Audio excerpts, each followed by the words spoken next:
ہمارے ایک استاد تھے، ترمذی شریف کی دوسری جلد ہم نے ان سے پڑھی. وہ ہمارے حضرت والد صاحب رحمۃ اللہ علیہ سے ملنے کے لیے آئے.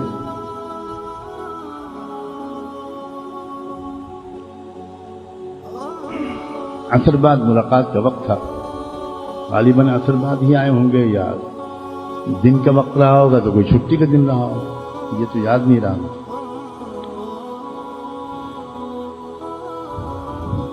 میں چائے کے برتن ٹرے اٹھا کر گھر میں لے کر گیا پہنچانے کے لیے. وہاں سے باہر نکلا تو دیکھا کہ میرے استاد والد صاحب سے رخصت ہو کر نکل رہے ہیں. میں پیچھے رہ گیا. انہوں نے اپنے جوتے خود اٹھا لیے. میں دوڑ کے آیا لیکن وہ اپنے جوتے اٹھا چکے تھے. حضرت والد صاحب نے صرف یہ دیکھا کہ میں موجود ہوں اور میرے استاد نے جوتے خود اٹھائے، سجاد نے نہیں اٹھائے.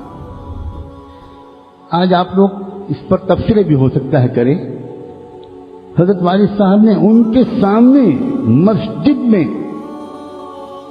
پوری طرح مجھے ڈانٹا اور کہا کہ تم فرعون ہو گئے ہو، تمہارے سامنے استاد جوتے چپل خود اٹھا رہا ہے، تمہیں کیا علم آئے گا. اب میں ان سے صفائی بھی نہیں پیش کر سکتا، اس لیے کہ صفائی پیش کرنا یہ بھی بے ادبی ہے. فوراً غلطی مان لینی چاہیے چاہے غلطی نہ ہو، یہ سمجھو. خاموش ہو گیا، ڈانٹ کھائی. حالانکہ استاد نے خود کہا کہ یہ گھر میں گئے ہوئے تھے برتن دینے اور یہ تو روزانہ ندوے میں ہمیں اپنے جوتے اٹھانے نہیں دیتے. تو بہت عزیز ہیں بڑے، انہوں نے بہت میری صفائی پیش کی، لیکن والد صاحب کی تنبیہ اپنی جگہ پر باقی رہی اور میں بہت بعد میں شرمندہ ہوا اور رویا کہ مجھ سے غلطی ہو گئی. آج تو اگر کسی غلطی پر ٹوکو فوراً انسان اپنی صفائی پیش کرتا ہے اور ایسی آنکھوں سے دیکھتا ہے کہ بہت ڈر لگتا ہے کہ اس کی آنکھوں میں شیطان ہے. فوراً کہنا پڑتا ہے ذرا نگاہیں نیچی کر. یہ کیفیت ہے آج. یہ جو بات میں نے کہی کہ اپنی غلطی کی صفائی بھی نہیں دینی چاہیے، یہ نہیں سمجھ میں آئی ہوگی آپ لوگوں کو، بالکل نہیں سمجھ میں آئی. اس لیے کہ یہ جو وادی ہے نا محبت ادب، یہ تو بالکل اس وقت ختم ہو چکی ہے.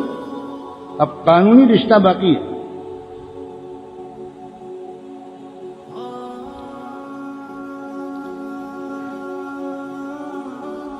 ہمارے حضرت والد صاحب رحمۃ اللہ علیہ کا ایک واقعہ سناتے ہیں. لکھنؤ تشریف لائے ہوئے تھے حضرت مولانا الیاس رحمۃ اللہ. تو حضرت مولانا الیاس رحمۃ اللہ علیہ نے خواہش ظاہر کی کہ ہم حضرت مولانا شکور صاحب کی خدمت میں حاضر ہونا چاہیے. تو حضرت والد صاحب نے فرمایا کہ حضرت میں ان سے وقت لے لیتا ہوں اور جو وقت وہ فرمائیں گے انشاءاللہ آپ اجازت دیں گے تو میں آپ کے ساتھ چلوں گا، حاضر ہو جائیں. آپ ان سے وقت لے لیں. بات ہو گئی اور وقت لے لیا گیا، وقت طے ہو گیا. اسی وقت مقرر کے مطابق حضرت والد صاحب حضرت مولانا الیاس رحمۃ اللہ علیہ کو لے کر حضرت مولانا شکور صاحب فاروقی کی خدمت میں حاضر ہو گئے. وہاں پہنچے تو پتہ چلا کہ بڑی دیر سے انتظار کر رہے ہیں حضرت مولانا شکور. تو والد صاحب کو خیال ہوا ہم لوگ تو بالکل صحیح وقت پر آئے ہیں، لیکن ایسا لگا جیسے جس نے درمیان میں وقت بتایا اس سے وقت کے بتانے میں کچھ غلطی ہو گئی اور بڑی دیر انتظار کرنا پڑا حضرت مولانا شکور صاحب. حضرت مولانا شکور صاحب فاروقی مزاج کے آدمی تھے اور نسب اور خاندان کے اثرات تو پڑتے ہی. تو بڑی گرانی اور ایک طرح کی ناراضگی، تکلیف، تکدر حضرت مولانا شکور صاحب کو اس دیر کی وجہ سے ہو رہا تھا. ہمارے اکابر ایک ایک منٹ کا صحیح استعمال کرتے ہیں. تو حضرت مولانا الیاس جب پہنچے، سلام کیا، مصافحہ ہوا، استقبال ہوا، مگر حضرت مولانا شکور صاحب نے اپنی بات کو دل میں نہیں رکھا صاف صاف کہا کہ بھئی کم سے کم ہمارے بڑے علماء کو تو وقت کی پابندی کا خیال رکھنا چاہیے. حضرت والد صاحب فوراً سمجھ گئے کہ کیا ہوا کیا، ہم لوگ تو ٹھیک وقت پر آئے. حضرت والد صاحب کچھ کہنے لگے کہ حضرت ہم کو تو جو وقت بتایا گیا تھا ہم تو ٹھیک اسی وقت پر حاضر ہوئے، لیکن ابھی بس ہم کو کچھ کہا ہوگا والد صاحب نے کہ حضرت مولانا الیاس رحمۃ اللہ علیہ نے ہاتھ دبا دیا. والد صاحب خاموش، کوئی صفائی پیش نہ کرے، ہاتھ دبا، بولنے کا تو موقع نہیں تھا، ہاتھ دبا. والد صاحب چپ ہو گئے. حضرت مولانا شکور صاحب نے اپنی ناراضگی کا اظہار کیا. جانتے اس کے جواب میں حضرت مولانا الیاس نے کیا کہا؟ صفائی پیش نہیں کی، صفائی پیش کرنے کی اجازت بھی نہیں تھی. کہ حضرت اپنی زبان سے ہم کہتے تو پورا یقین نہ دلا پاتے، آپ نے دیکھ ہی لیا ہم سے تو ہمیشہ بڑوں کو اذیت ہی پہنچتی ہے، اسی کی اصلاح کے لیے تو آئے. ہم سے تو ہمیشہ ہمارے بڑوں کو اذیت ہی پہنچتی ہے، حضرت اسی کی اصلاح کے لیے آئے، دعا فرمائیں.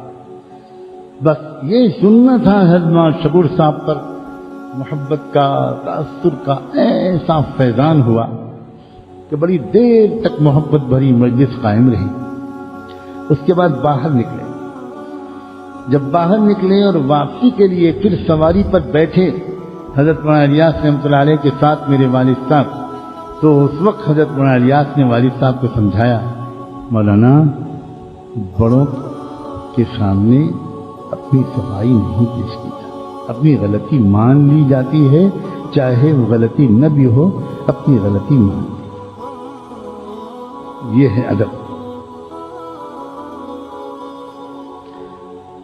آج کل تو میں یہ بات بول رہا ہوں اور بہت سے لوگ کہتے ہیں اگر ہم سے غلطی نہیں ہوئی ہے تو ہمیں بتا دینا چاہیے. بھائی صاحب وکیل کی طرف بحث نہیں کر رہا ہوں، کالا کوٹ پہنیے، کسی عدالت میں جا کر بحث کیجیے. میرا ایمان ہے کہ صفائی پیش نہیں کرنی چاہیے، بالکل غلطی مان لینی چاہیے، چاہے بالکل غلطی نہ ہو. جانتے ہو پھر کیا ہوگا؟ اللہ سن رہا ہے کہ نہیں سن رہا ہے؟ اللہ دیکھ رہا ہے کہ نہیں دیکھ رہا ہے؟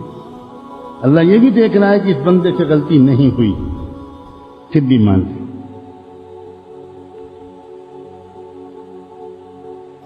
اللہ کچھ کر سکتا ہے کہ نہیں کر سکتا؟ اللہ جانتے ہو کیا کرے گا؟ اس بندے کو تواضع کی صفت دے دے گا، اس بندے کو بلندی دے دے گا، اس لیے کہ جو اللہ کے لیے چھوٹا بنتا ہے اللہ اس کو اوپر لے جائے. اس کو اللہ تعالیٰ اوپر لے جائیں گے، ضرور اوپر لے جائیں گے. اور کسی نہ کسی طرح، کسی نہ کسی وقت میں اس شخص کا دل صاف ہو جائے گا اور غلط فہمی دور ہو جائے گی، اور اس کو پتہ لگ جائے گا کہ جس شخص کو میں نے ڈانٹا تھا اس سے تو کوئی غلطی ہی نہیں ہوئی تھی، اور پھر بھی اس نے اپنی غلطی مان لی. یہ بات کسی نہ کسی طرح اس بندے کے دل پر کھل جائے گی. کہ روحانی راز ہوتے ہیں، ان کو اس سے زیادہ نہیں بتایا جا سکتا. تو آداب کی لائن پر آج میں متوجہ کرنا چاہ رہا ہوں کہ استفادے کا طریقہ کیا ہے.